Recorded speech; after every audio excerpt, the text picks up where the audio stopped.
গত কয়েকদিন আগে ভারতের পার্লামেন্টে মুসলিম ওয়াকফ সংশোধন বিল 2025 নামে একটি আইন পাশ করা হয়।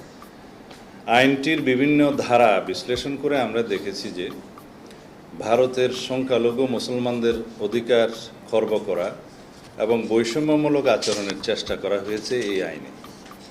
ভারতে মুসলমানরা এবং বিভিন্ন মুসলিম সংগঠন এই বিলকে অসাংবিধানিক রাজনৈতিক উদ্দেশ্য প্রণোদিত বলে প্রতিক্রিয়া ব্যক্ত করেছেন। ওয়াকফ হল ইসলামী দানের একটি প্রাচীন ব্যবস্থা। ওয়াকফের মাধ্যমে কোনো ব্যক্তি স্থায়ীভাবে সাধারণ জমির মতো কোনো সম্পত্তি ধর্মীয় বা জনহিতকর কাজে ব্যবহারের জন্য দান করেন। এই ধরনের ওয়াকফ সম্পত্তি বিক্রি করা বা কারো নামে হস্তান্তর করা যায় না। ভারতের জনসংখ্যার 14%, অর্থাৎ প্রায় 20 কোটি মুসলমানদের ধর্মীয় ঐতিহ্য, অধিকার, সংস্কৃতি ও স্বার্থবিরোধী এই আইনকে অপব্যবহারের যথেষ্ট সুযোগ রয়েছে, যা ইসলামী ধর্মীয় প্রতিষ্ঠানসমূহের পরিচালনার ক্ষেত্রে ব্যাপক বিপর্যয়কর পরিস্থিতি সৃষ্টি করতে পারে।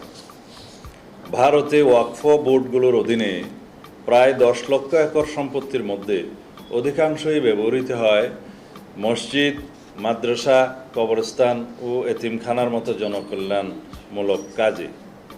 নতুন আইনে পরিচালনা বোর্ডে অমুসলিম সদস্যদের অন্তর্ভুক্তির বিষয়টি বিতর্কের সৃষ্টি করেছে, যার ফলে মুসলিম নাগরিকদের সাংবিধানিক অধিকার ক্ষুণ্ণ হতে পারে।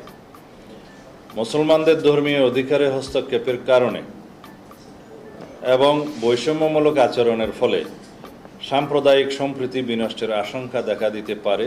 এরকম কোনো পদক্ষেপ রাষ্ট্রীয় পর্যায় থেকে গ্রহণ করা সমীচীন নয় বলে আমরা মনে করি। ভারতে অন্যান্য ধর্মাবলম্বীদের এই জাতীয় বোর্ডে অথবা কোনো আইনি সংগঠনে ভিন্ন ধর্মাবলম্বীদের কোনো অন্তর্ভুক্তি দেখা যায় না। সেক্ষেত্রে এই আইনটি একটি বৈষম্যমূলক আইন হিসেবে বিবেচিত হবে।